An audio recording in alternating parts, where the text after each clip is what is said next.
Right, so load shedding is here to stay, at least for a few months. Eskom CEO Phakamani Hadebe told a local radio station that the cuts could end in 6 months' time. Until then, we just have some tech tips to see how to get through the darkness. I'm joined in studio by tech specialist Tony Trollip. A very good morning to you, Tony. Never before has one actually realized the power of a power bank until very recently. Yes, and how important it is how you park when you get home to get the lights just right from your car.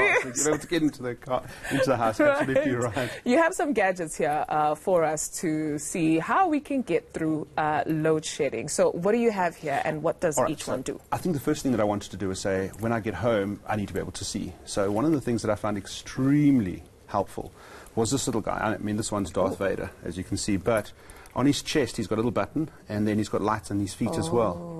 So this is on my keyring for my house keys. And then I've got a little battery-powered torch that's on it, and then it allows me to go and have a look at it. Oh, that's fantastic, because I usually just use my phone, and that chows power on your Absolutely. phone. I mean, the lights on your phones. And just a tech tip on that one, most phones allow you to change the brightness of that torch as well. Yes, which will then use less electricity as well. So that was the first thing that I needed to get was this guy. The other thing that I keep in my car all the time is one of these battery power banks. You know, the lithium-ion ones that we've got, and this is great for women's purses as well because it's nice and thin. You can feel it's nice and light as well. Charge most phones for you, which is great. And it can fit into a small little bag. It's perfect. Absolutely. And then from a guy's perspective, what I do is I go for the larger power banks. I mean, this is a massive guy. This is quite heavy. Sheesh. Now, the nice thing about him, he's also got a torch on him as well, on the front. Oh. Yes. Right here, I see the torch right here. You have to just push the battery on the button on the side and hold it down, and then the torch will come on. Yeah. The power button on the side. Absolutely. Just press and hold it, and then the light should... There we go. Oh, there we go. Yeah, exactly right. Yes. Clever. Okay. All right, so getting back to once you're in the house, you know, we can sit and talk a lot around what you need to do for energy saving. I mean, that's one of the biggest things we've had coming around for a while is using less energy at home. But I think it's very important for you to understand what's the necessities are, in other words, fridge, freezer, very important kind of activities, you're right. And the other side of it is your alarm systems as well. We've all got alarm systems. We have to worry about those batteries to be checking them. So the real theme here is around batteries. We always want to have battery backups. And there's two sides to this. One, draining the battery to actually use. Right. And the other side is charging it up. So what I found with a lot of the standby energy that I've got at home, and I think the cellular towers are sitting with the same problem, is the amount of time that we're sitting off and the amount of time that we have in between when they come back up again is not enough to actually charge the batteries that have drained through that period, if you understand what I'm saying. So from that side of things, it's important that we have what we call inverters. So this is a big gadget that I've got over here. This is one of the portable ones I've got. It's not fixed at home.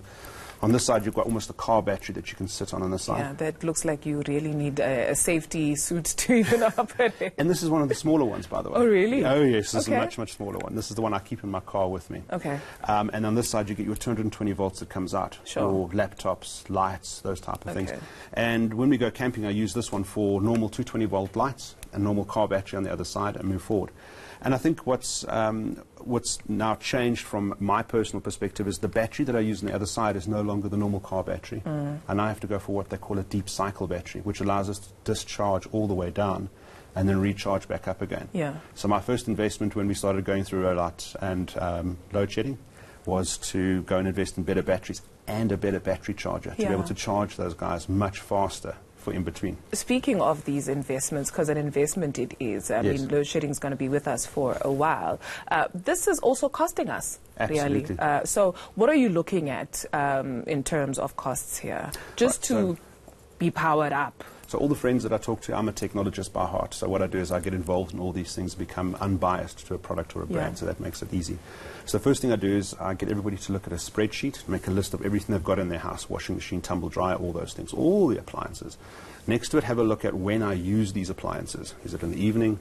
Is it at night? Sorry, in the evening and night? Is it during the day? Is it in the morning? Is it in the afternoon? So as soon as I know what that is, I then start going to all those appliances and say, how energy efficient are you? You know, how much energy does a TV draw? How much energy does a fridge draw?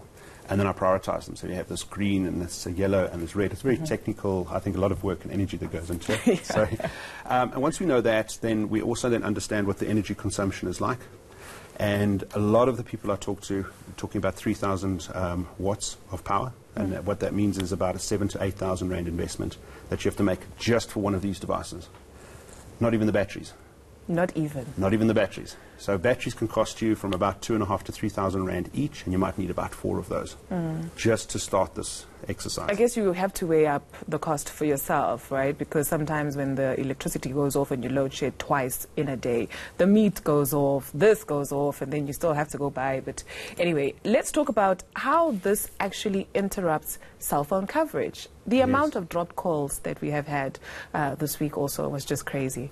Well, this is exactly what we were talking about earlier on, is that batteries that have been put into the cell phone towers, also our alarm systems at home, these batteries have been put into place as a standby energy, not as what they call a cyclic energy cycle, which means they're not designed to be drained all the way down and then charged all the way back up and drained all the way down. The battery can handle it, but the way they've been set up hasn't been done that way. So what you'll find is that by the time the energy comes back, or the electricity comes back, there's not enough time for those batteries to recharge before you have your next cycle of load shedding. And we've seen the same thing with water as well, with our water towers, etc. So the water towers will pump up and get filled up with water, but it's not enough time before the next cycle takes place, when we have our next load shedding, and then the water drains again. And we're going to start running out of water pretty soon in some of the places. So I've got standby water at home. Standby water? Yes. In jugs and do you have tanks. Jojo tanks? Jojo tanks, yes. But like, what if you're in a complex, you can't even have a Jojo tank? Do you then just fill up your buckets? Well, this is the positive side of load shedding. We now have to deal with human beings with one another, family time, you know. So I don't know if that's always a good idea. Well, this is it. You know, either your TV is a peacekeeper or it's not, and you've got two different problems with this one. But, you know, I would suggest what you do is get a couple of vigilant candles, you know, have a vigilant, and everybody gets together as the complex and decide collectively what you want to do for the complex. And I see a lot of the complexes more and more are starting to have an activity where they allow people to sell back electricity into the complex if they're in one of those estates. But if you're in an apartment block, what are we going to do for water and electricity for the entire apartment?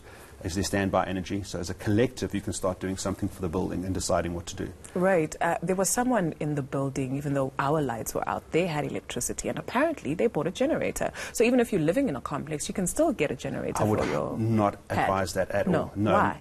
Well, think of it this. If you would have your car in your house, in your lounge, running, what's your first problem? It's all the exhaust gases. So if you're in an apartment block or complex and you've got a generator, where is all that exhaust gas going to go? You know, you've got carbon monoxide. I don't think from a health perspective it's a good idea. I think as a complex, you either put it in the basement or you put it on the roof, and you make a small amount of power available to everybody within that building just to run lights, and hopefully nobody goes and takes advantage of it. But essentially it's a community resolution for the entire complex, my view, my personal view. And the same thing for water as well. Yeah. Yeah, no? Thank you for joining us this morning. Let's see how we navigate through this very difficult time, Tony. No problem. Tony Trollip is a tech specialist helping us with some tips on how to survive load shedding.